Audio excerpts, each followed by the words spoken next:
تاریخ میں روایت کہ آقا حسین کے پاس ایک اعرابی آئے اور کہا کہ آقا میں نے کسی کو قتل کر دیا، بہت بڑا گناہ، قتل کی سزا اسلام کہتا ہے کہ اس کو بھی ہینگ کر دو یا گردن کاٹ دو یا مار دو، قاتل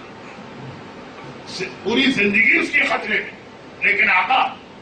شیخ عباس قمی نے منتہی الآباد میں پوری روایت لکھی، لیکن آقا ایک اچھی خبر یہ جو آدمی کو میں نے مارا تھا اس کے وارثوں سے، اس کے گھر والوں سے میری بات ہو گئی، اور وہ کہتے ہیں کہ اسلام کا ایک مسئلہ ہے خون بہا دیت، وہ اگر دے دو تو ہم کیس واپس لیں گے۔ اشارت بالکل جائز ہے، اس کو یہ بھی نہیں کہیں گے کہ کیسا بیٹا ہے اپنے باپ کا خون اس میں بیچ دے۔ یہ اسلام نے ایک راستہ رکھا،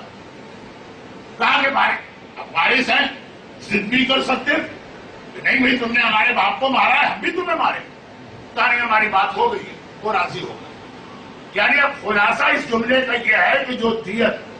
جو عربی لفظ تو دیا، وہ دیا یا دیت یا خوبا یا بلڈ منی یا کمپنسیشن منی جو بھی ہے، وہ اگر میں دے دوں تو میری جان بچ جائے۔ تو میں اتنی بڑی رقم میرے پاس تو نہیں آیا ابھی، تو میں آپ کے پاس آیا کیونکہ اللہ کے رسول نے کہا کہ ہاتھ نہ پھیلاؤ، پیغمبر اپنا گھر خود بنا رہے ہیں، ہاتھ نہ پھیلاؤ۔ اگر کبھی مجبوری میں ہاتھ پھیلانا پڑے کوشش کرو کہ عادل حاکم کے پاس جاؤ تو آپ کو معصوم حاکم،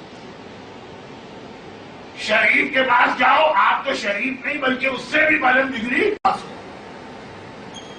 اعلیٰ نسب کے پاس جاؤ آپ تو رسول کے بیٹے۔ تو اس لیے میں آپ کے پاس آیا ہوں، مولا میری مدد کر دی۔ اب آقا یہ بھی کہہ سکتے تھے کہ میں اتنی رقم اس وقت میرے پاس نہیں، یہ عاجزی نہیں ہے، لیکن ایسے واقعات ہیں کہ شہزادی کو اپنی چادر گروی رکھوانا پڑی ہے کھانے کے لیے، یہ تو بہت بڑی رقم ہوتی ہے۔ آقا نے یہ نہیں کہا، آقا نے کہا انتظام ہو سکتا ہے میرے پاس ہے رقم، لیکن میں تم سے 3 سوال کروں گا، اگر جواب دو گے تو تمہاری مدد کروں،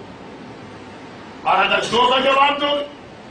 تو 2/3 مدد کرو گے، 1 کا جواب دو گے 1/3 مدد کرو گے، اور کوئی جواب نہیں دے سکو گے تو مدد نہیں ہو، کیونکہ میرے جد نے کہا معروف ہو بقدر المعرفہ، نیکی کرو یہ دیکھ کر کے سامنے والے کے پاس دین کتنا، دین کے حساب سے مدد۔ یہ روایتیں آپ نے نہیں سنی، لیکن آقا حسین